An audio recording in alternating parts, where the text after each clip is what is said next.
Welcome to today's video where we will cover contract group functionality within the Klevr Contracts application. On the left in the sitemap here we can see our contracts group area, and if I select that it will take me to the contracts group view where I can set up different views to receive different contract groups on the list based on the filters that I set up for each of those views.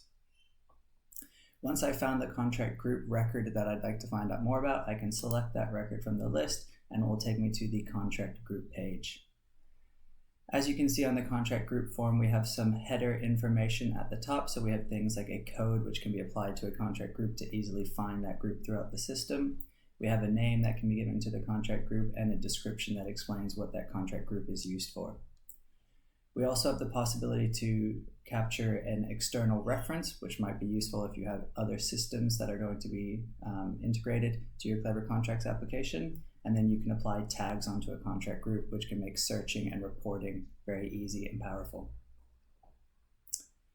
In the bottom, we have our group statistics section. And here we have two values. We have our total contract value and our last end date.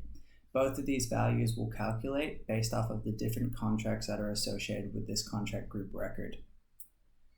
The last end date will be calculated to utilize the last end date for all of the contracts associated with the contract group. So there's two contracts here. Whatever is the final end date for both of these contracts will apply here because that is when this entire contract group will close. The total contract value is a sum of all of the contracts within the contract group. And at the bottom, you can see we have our two contracts. We have our master contract, which is a service agreement for dispute resolution system enhancement.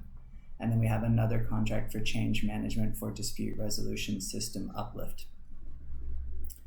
Now you can see here that our value on our main contract is $1 million and our value on our other contract is 100,000. However, the total contract value exists as just 1 million. The reason for that is this change management contract is set up as a subcontract, and any contracts that are set up with a subcontract as the type will not be added into the total value of the contract group. This is important because it allows us to properly track financials, so you can have contract groups that might have multiple contracts in them. Any contract that is not marked as a subcontract will be summed up in this total contract value, which will display the total value of all contracts associated with the contract group. However, any subcontracts will not be added onto that value, as it is expected that those subcontracts will take a portion of the master contracts that are within the contract group. If I wanted to dive in and find out more details about a specific contract, I can select the Related Contracts tab, and I'll see all of the active contracts that are associated with this contract group, and selecting one of these records will take me to that specific contract where I can find out more details. Thank you.